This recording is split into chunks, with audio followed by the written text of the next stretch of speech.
بہت سارے لوگ جمعہ کا دن آتا ہے، عام دنوں کی طرح وہ جمعہ کا دن ان کا نکل جاتا ہے، اور وہ ساری خیر جو وہ سمیٹ سکتے تھے اس دن میں، وہ ساری خیر سے محروم ہو جاتے ہیں۔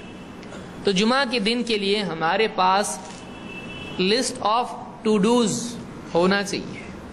بہت سارے لوگوں کے موبائل میں رہتا ہے، آج فلانے کے ساتھ میٹنگ ہے، آج فلانے کے ساتھ ٹی پارٹی ہے، اچھا آج فلانے کے ساتھ میں ہم کو فلم کو جانا ہے، ارے اچھا فلانے کو کال کرنا ہے، فلانا گڈو کا فیس بھرنا ہے، الیکٹریسٹی کا بل آیا ہے اس کو یہ کر کے آنا ہے، لکھ کے رکھتے ہیں اس طرح سے۔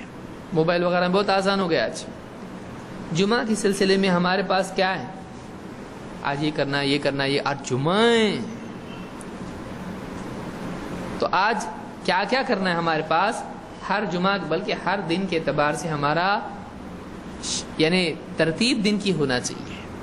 آج مجھ کو صبح اٹھا، آج صبح فجر سے پہلے جلدی فجر کے لیے جانا، تہجد سے شروع ہو، پھر اس کے بعد مجھ کو اتنا قرآن پڑھنا ہے، پھر اس کے بعد میں مجھ کو کوئی دینی کتاب پڑھنا ہے، کوئی درس سننا ہے، پھر فلاں کو فون کر کے ان سے مسائل پوچھنا ہے علماء سے، پھر یہ کرنا ہے، نہانا دھونا کھانا پینا جو بھی چیزیں ہوتی ہیں ترتیب، اس کے دن بھر کی ترتیب ہونا چاہیے۔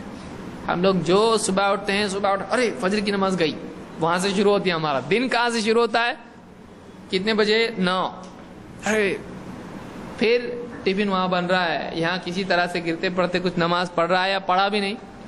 ابھی ایسا ہوتا ہے بس آئے گی کمپنی کی، نماز یا کمپنی، اب دونوں میں سے انتخاب ہے اس کا۔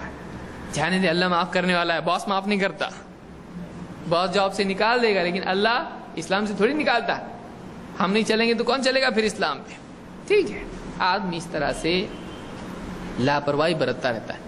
ہمارا دن بھر کا ایک شیڈول ہونا چاہیے، تو اسی طرح سے خاص طور سے جمعہ کے دن بھی ہماری ایک ترتیب ہونا چاہیے۔